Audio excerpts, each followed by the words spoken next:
حضور کی چیزوں کو بطور تبرک استعمال کرنے کی ایک اور روایت بھی بخاری میں ہی موجود ہے، اور اس کو بھی حضرت سہل بن سعد روایت کرتے ہیں۔ فرماتے ہیں حضور کی مجلس لگی ہوئی ہے، حضور علیہ الصلوۃ والسلام تشریف فرما ہیں، حضور کو پانی کا ایک پیالہ پیش کیا گیا۔ حضور علیہ الصلوۃ والسلام کی عادت کریمانہ یہ تھی کہ آپ مجلس میں بیٹھے ہوئے دائیں جانب سے شروع کرتے۔ حضور علیہ الصلوۃ والسلام نے اپنی دائیں جانب نظر دوڑائی تو ایک چھوٹا سا بچہ بیٹھا ہوا تھا۔ اب جس نبی کا ہم ذکر کر رہے ہیں اس نبی کی سیرت بھی لیتے جائیے۔ حضور علیہ الصلوۃ والسلام نے دائیں جانب دیکھا تو ایک چھوٹا بچہ بیٹھا تھا، اپنے بائیں جانب دیکھا تو ایک بزرگ بیٹھے ہوئے تھے۔ حضور علیہ الصلوۃ والسلام نے دائیں جانب متوجہ ہو کر اس بچے سے کہا کہ اگر تم اجازت دو تو میں یہ پانی بائیں جانب بیٹھے بزرگ کو دے دوں۔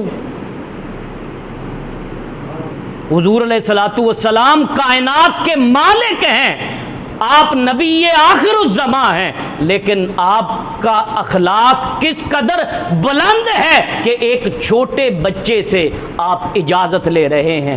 آج مغرب کا معاشرہ جو انسانی حقوق کے نام پر مسلمانوں کو اور پیغمبر اسلام کو نشانہ بنا رہا ہے، ہم اس مغرب کے معاشرے کو چیلنج دے کر یہ کہتے ہیں UN سمیت کہ دکھاؤ کائنات انسانی میں ایسی مثال کہ جس قدر بلند اخلاق رسول اللہ صلی اللہ علیہ وآلہ وسلم کے تھے کہ آپ ایک چھوٹے بچے سے اجازت طلب کر رہے ہیں۔ اور حضور علیہ الصلوۃ والسلام کا اخلاق کا وہ پیکر تھے، اخلاق کا وہ نمونہ تھے کہ آپ نے اپنی تمام ازواج مطہرات کو برابر حقوق دیے، اور حضور علیہ الصلوۃ والسلام نے اپنے خادم حضرت بلال رضی اللہ تعالیٰ عنہ کو دکھاؤ ایسی مثال کائنات انسانی کے اندر کہ ایک غلام کو کعبے کی چھت پہ کھڑا کر کے اذان دلوائی جا رہی ہے۔ حاضرین گرامی قدر، حضور نے اس بچے سے مخاطب ہو کر کہا کہ تم اگر اجازت دو تو یہ پانی میں اس بزرگ کو دے دوں بائیں طرف بیٹھا ہوا۔ وہ بچہ کہنے لگا اے تاجدار انبیاء، میں اس چیز کی اجازت نہیں دیتا۔ فرمایا کیوں اجازت نہیں دیتے؟ کہا حضور یہ جھوٹا آپ کا ہے، یہ آپ نے پیا ہے، آپ کے لب اس گلاس پر لگے ہیں، میں کیسے آپ کا جھوٹا گلاس کسی اور کو دے سکتا ہوں؟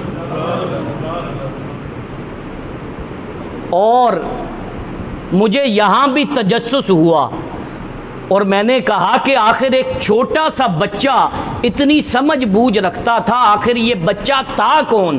یہ مسلم شریف کی روایت ہے، اور امام نووی نے اس کی شرح کرتے ہوئے لکھا کہ وہ بچہ کوئی اور نہیں بلکہ اہل بیت رسول کا ہی فرزند حضرت عبداللہ ابن عباس رضی اللہ تعالیٰ عنہ۔